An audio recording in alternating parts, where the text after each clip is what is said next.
Hallelujah, praise the Lord. सबको जय मसीह दी। धन्यवाद हो पिता परमेश्वर का। आज हम देखेंगे परमेश्वर के वचन से मीका 4 उसकी 8 में, हे अदेर के गुम्मट, हे सिय्योन की बेटी की पहाड़ी, पहली प्रभुता अर्थात यरूशलेम का राज्य तुझे मिले। हे सिय्योन की बेटी, जज्जा की स्त्री के समान पीड़ा उठाकर उत्पन्न कर। 10 में लिखा है। ये मीका भविष्यवक्ता के द्वारा परमेश्वर के वचन में जो भविष्यवाणी दर्ज की गई है, ये प्रभु यीशु मसीह के लिए की गई है। और ये अदेर नामक गुम्मट जो है, ये यरूशलेम में पाया जाता है। और वहाँ इसके पास एक भेड़शाला थी, जहाँ उन भेड़ों को रखा जाता था जो गर्भवती भेड़ें थी। जब वो पैदा करती थी, बच्चे पैदा करती थी, तो उनके बच्चों को ले जाके मंदिर में बलिदान किया जाता था, यानी कि परमेश्वर के भवन में बलिदान किया जाता था। मगर ये भविष्यवाणी खास प्रभु यीशु मसीह के लिए थी। और हुआ क्या कि जैसे प्रभु यीशु मसीह इस पृथ्वी पे आने वाले थे, यानी कि पैदा होने वाले थे, जब माँ मरियम गर्भवती थी, और उसको भी वहाँ ही जाना पड़ा जहाँ ये भेड़शाला थी जो अदेर नामे गुम्मट के पास थी। लिखा है लूका में, लूका 2 उसकी 1 से लेकर 7 तक। उन दिनों में अगस्तुस कैसर की ओर से आज्ञा निकली कि सारे जगत के लोगों के नाम लिखाए जाएं। 3 आयत में लिखा है, सब लोग नाम लिखाने के लिए अपने अपने नगर को गए, अर्थात यूसुफ भी, इसलिए कि वह दाऊद के घराने और वंश का था। गलील के नासरत नगर से यहूदिया में दाऊद के नगर बैतलहम को गया कि अपनी मंगेतर मरियम के साथ जो गर्भवती है नाम लिखवाए। उनके वहाँ रहते हुए उसके जन्म के दिन पूरे हो गए, और वह अपना पलोठा पुत्र जनी और उसे कपड़े में लपेटकर चरनी में रखा, क्योंकि उन्हें उनके लिए सराय में जगह ना थी।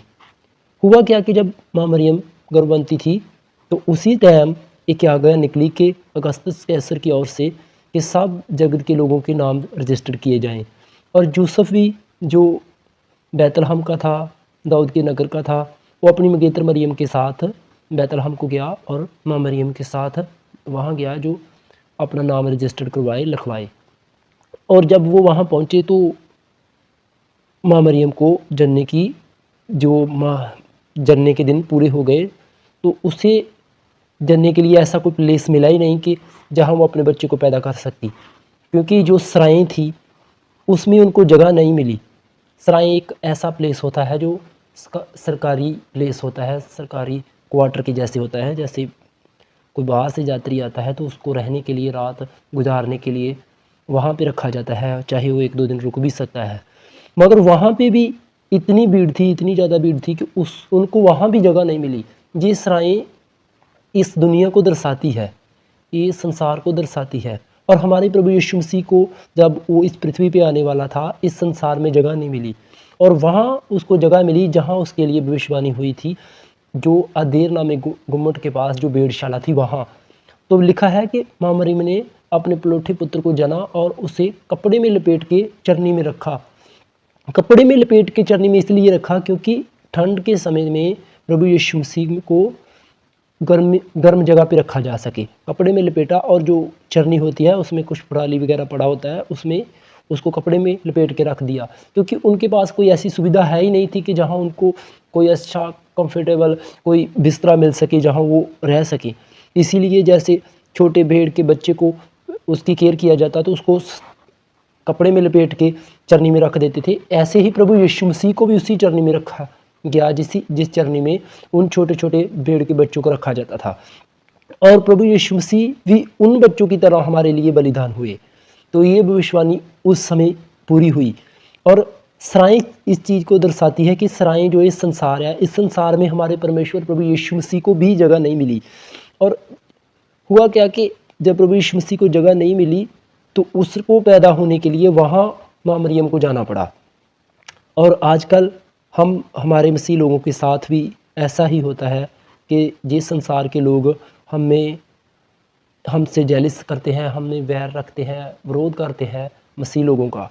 तो ये संसार के लोग एक सराय की तरह है, सराय की तरह है, जिनमें हमारे लिए कोई भी जगह नहीं है। हम इस संसार के नहीं हैं। जैसे हमारे परमेश्वर प्रभु यीशु मसीह को संसार में, इस सराय में जगह नहीं मिली, तो हमें भी इस जगह को नहीं चाहना चाहिए, इस जगह के लिए मन नहीं लगाना चाहिए। हमें अपने प्रभु यीशु मसीह की ओर मन लगाना चाहिए। प्रभु यीशु मसीह का वचन कहता है, प्रभु यीशु मसीह कहते हैं, यूहन्ना 18 उसकी 36 आयत में लिखा है, यीशु ने उन्हें उत्तर दिया, मेरा राज्य जहाँ का नहीं है, मैं इस संसार का नहीं हूँ। यदि मेरा राज्य यहाँ इस संसार का होता तो मेरे सेवक मेरे लिए लड़ते और मुझे यहूदियों के हाथ में ना सौंपते। प्रभु यीशु मसीह कहता है कि मेरा राज्य यहाँ का नहीं हूँ, मैं यहाँ का नहीं हूँ।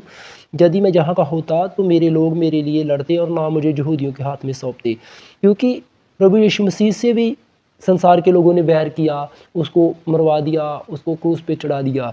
तो ऐसे ही मसीह लोगों के साथ अब हो रहा है। प्रभु यीशु मसीह उनसे कहता है, यूहन्ना 8 उसकी 23 में लिखा है, उसने उनसे कहा, तुम नीचे के हो, मैं ऊपर का हूँ। तुम संसार के हो, मैं इस संसार का नहीं हूँ। प्रभु यीशु मसीह कहता है कि तुम लोग जो है, जो यहूदी लोग, इसराइली लोग प्रभु से लड़ते थे, झगड़ते थे, उनसे कहता है कि तुम इस संसार के हो, मैं इस संसार का नहीं हूँ। तुम नीचे के हो, मैं ऊपर का हूँ। हाँ, क्योंकि प्रभु यीशु मसीह स्वर्ग से आए थे, वो स्वर्ग का ही था, इसीलिए उसको इस पृथ्वी में, इस सराह में जगह नहीं मिली। हम भी प्रभु यीशु मसीह पे जो विश्वास रखने वाले हैं, जो उसके पीछे चलने वाले हैं, सराय में हमें जगह नहीं मिलेगी, संसार में हमें जगह नहीं मिलेगा, प्रेम नहीं मिलेगा, शांति नहीं मिलेगा, क्लेश को सहना पड़ेगा। प्रभु यीशु मसीह के वचन में लिखा है, तुम्हें मेरी खातर, मेरे नाम की खातर क्लेश को सहना पड़ेगा, दुख उठाना पड़ेगा। तो इसीलिए हमने परमेश्वर प्रभु यीशु मसीह पे विश्वास रखना है।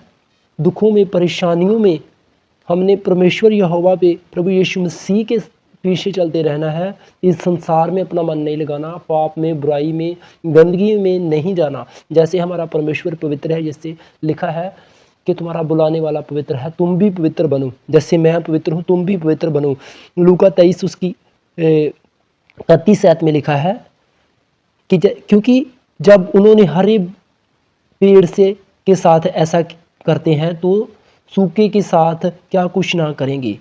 जब प्रभु यीशु मसीह के साथ इन संसार ने वैर किया तो जो हरा भरा था, जो खुद परमेश्वर था, तो हम तो कुछ भी नहीं, हम तो एक कीड़े के समान है। दाऊद कहता है, हे प्रभु मैं तो कीड़े के समान हूँ। तो हम कीड़े के समान हैं, तो हमारे साथ क्यों ना ऐसे करेंगे। मगर फिर भी हमारे प्रभु यीशु मसीह ने हमसे वायदा किया है। प्रभु यीशु मसीह कहते हैं, तुम्हारा मन व्याकुल ना हो, जैसे तुम परमेश्वर पे विश्वास रखते हो, मुझ पर भी रखो।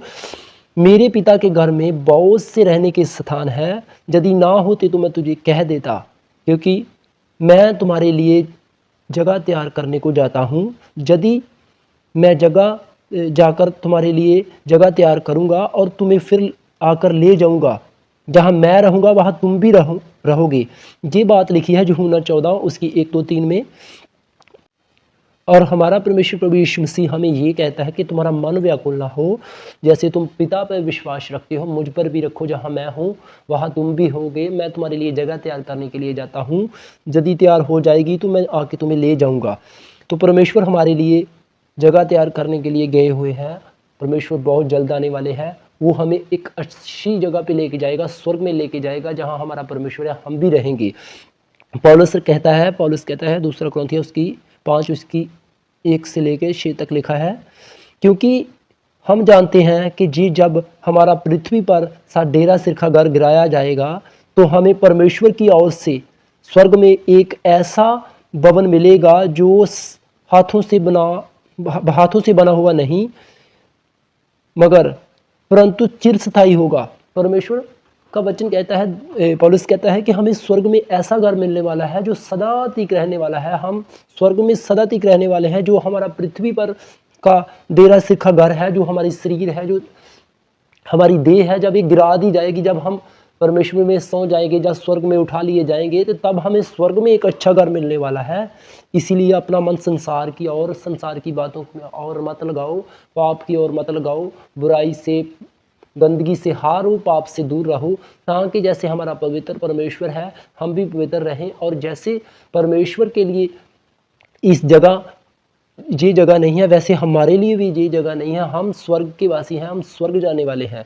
इसलिए परमेश्वर प्रभु यीशु मसीह पे भरोसा रखो, अपने आप को पवित्र करो, क्योंकि ये दुनिया हमारे लिए एक सराह की तरह है और हमने इस संसार में अपने लिए जगह, इस सराय में अपने लिए जगह नहीं ढूंढना, परमेश्वर के राज्य के लिए अपने आप को तैयार करना है। परमेश्वर के वचन में लिखा है, पहले मेरे धर्म और राज्य की खोज करो, बाकी सब पृथ्वी की वस्तुएं तुम्हारे पीछे पड़ के तुम्हें मिलेंगी। इसलिए हमने परमेश्वर के ही पीछे चलना है और परमेश्वर पे विश्वास रखना है, संसार की बातों में मन नहीं लगाना।